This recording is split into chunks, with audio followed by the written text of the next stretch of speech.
All right, so we have this man who's pulling a 60-kilogram box at constant speed. I know some of you had an older version of this test where I didn't include this. So we are going to use a 7 meter per second speed, which I think that means he's going faster than a bicycle, but we're just going to pretend he's got super running powers and can just pull something that is like 130 pounds across the floor with no problem. That's totally physically realistic, and I'm glad that we think about these things in the physics class and try to really reflect the real world in our choice of problems. Okay, so part A, we're going to draw a free body diagram, and I want to get a bit more of a careful approach here in how I'm solving this. So we've got a normal force, and we've got the gravity force, and I'm just going to say this right now. A great thing to note is if you have an angle force here, just let go of the idea that the weight and the normal force are going to be the same. Okay, that is one of those things that I think really confuses students. So just to be clear, in this situation, we do have this pulling force diagonally, and so that really means that we have this situation where we're just not going to have normal force and gravity balancing in any way. And the reason is that this force at an angle contributes to the overall picture. So we have the friction force. Now here's the thing. If you notice, I've got the force drawn here, and I'm going back to first semester and writing out the vector components here. I'm drawing them out. So let's just say this is, I'll call it an applied force. You can call it a pulling force, applied force, tension force. Well, this component here that I've drawn as a dotted line going horizontally, that's going to be FAX. That's the X component. And just to be clear, when we go to our vector formulas, that's going to have a value of FA times the cosine of theta. And here we have FAY is equal to FA times the sine of theta. And theta here is 30 degrees. Now, what's really nice is I actually saw people do this in their free body diagram, and I love this idea, so I'm going to steal it. People would write FA is 240 here, and then what they do is they would just right away get those vector components. So they would take the 240 and times it by the cosine of 30. And so when they did that and filled it in, it becomes very easy to solve problems and set up components a little bit easier like that. So this ends up being 208, and FAY ends up being 120. And what's even nice is what I also saw people do below their free body diagrams is that they actually labeled where they got this from. So they would say, okay, FAX is going to be 240 times the cosine of 30, and that's how we get 208. And then similarly, FAY is going to be 240 times the sine of 30, and that's how we get 120 newtons. Okay, so this here's part A, which is fine. And I kind of went ahead and solved a little bit more. Now, once you have these problems set up, I almost recommend every single problem. This thing that I wrote here is part B, calculate the normal force. I think that's just a good idea to do for all these problems in general when you work with them. So the way we calculate the normal force is we actually set up a vertical equation. So I actually take all the forces that go in the y direction, and that's going to be Fn FAY and FG. These are my vertical forces. So I have Fn pointing up. I have FY pointing, FAY pointing up. And I have the gravity force pointing down. And the effect is that these add to 0 because they are balanced. We are balanced vertically. Fn is what we're actually solving for. So I'm going to have Fn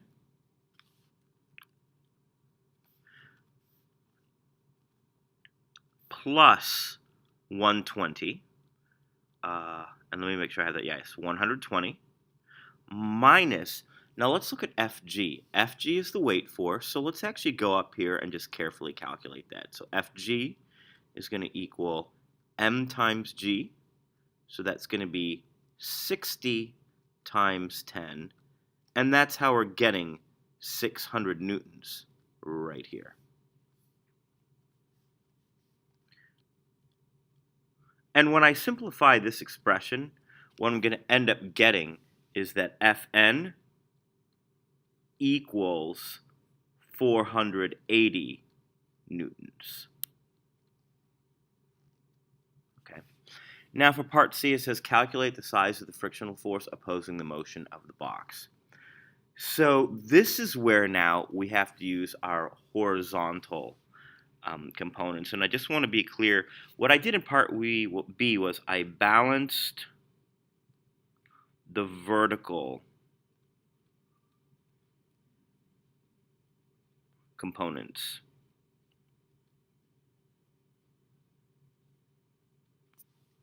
And in the x direction, I want to make a note that constant v equal to 7.0 meters per second implies that the horizontal forces balance. So what that means for us horizontally is I have FAX. And you know what, just to kind of highlight, maybe I'll use a different color here. Just to be clear, I have FAX pointing this way, and I have F friction pointing to the right. So we always subtract off our friction forces. So what this means horizontally is that FAX minus the force of friction, and that's going to be a kinetic friction since we're moving, equals 0. So continuing with this, we're going to actually have that 208 newtons minus my force of friction equals 0. And so what that tells us is that when we solve for our force of friction, we're going to actually get that it's simply equal to 208 newtons.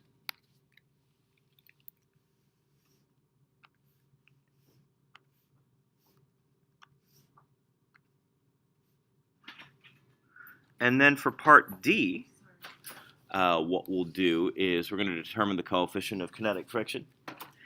And simply for that, we have both of the numbers we need. We got one in part B and the other in part C. So for part D, we're just going to go ahead and use our friction calculation. The force of friction is going to equal mu kinetic times the normal force. Whoops. So yes, force of friction is mu kinetic times the normal force. Typo there. And I can go ahead and put in my numbers. So I'm going to say that 208 equals mu kinetic times 480. And that ends up giving me a mu kinetic. I think it's going to be 0.43. Let me just go ahead and confirm that.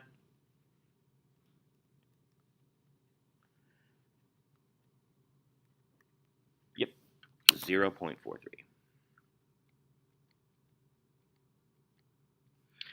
And then lastly, I believe, for part E, we're going to cut the string, we're going to calculate the acceleration and the time it takes to stop due to friction. So I got to be clear, part E is a little bit, it requires a little bit of care. And here's why. First, for part E, I need a new free body diagram. And from there, I'm going to get a new friction force, a new normal force. That will give me a new friction force. And then I finally get the acceleration. So, and that's not even the answer. So what I'm going to do here is I'm going to set up my normal force, my weight force, and I've got my horizontal friction. And here's the point. I no longer have the string attached. So let's get the normal force, as we always do. So in this case, Fn minus Fg does equal 0. And so we do have that Fn is 600 newtons in this case. All right, so we just got our new free body diagram and our new normal force. Now let's go ahead and get our new friction force. So the new friction force, so it's kind of like this is done, that's done. Now let's get the new friction force.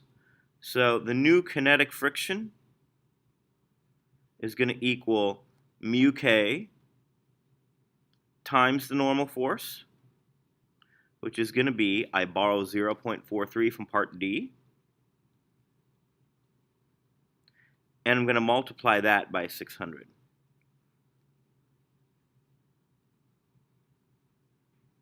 And so that's going to give me a kinetic friction equal to, it's on the tip of my tongue, so 0.43 times 600 is going to give me 258 newtons of friction.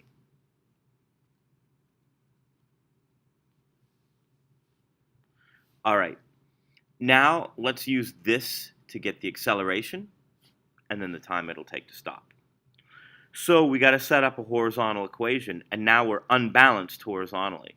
So 0 minus the force of friction is 0 because there's no force here.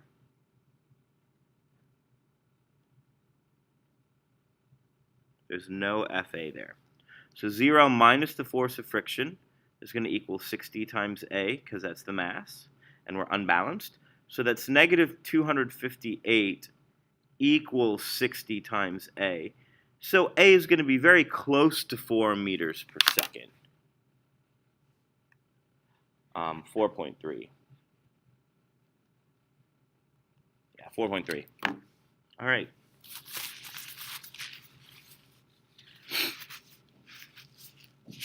Meters per second squared. And now I can finally get the time it takes to stop. So we have V equals AT plus U. So that's 0 equals, and I'm sorry, this is negative 4.3. Negative 4.3 times the time plus 7.0. And I just want to be clear I'm getting that from all the way up here. We had this as our U for, and I'm just going to say that's U for part E. And so when we solve, the time that we get is going to end up being 7 divided by 4.3, which is about 1.6 seconds. All right, so that is question number 11.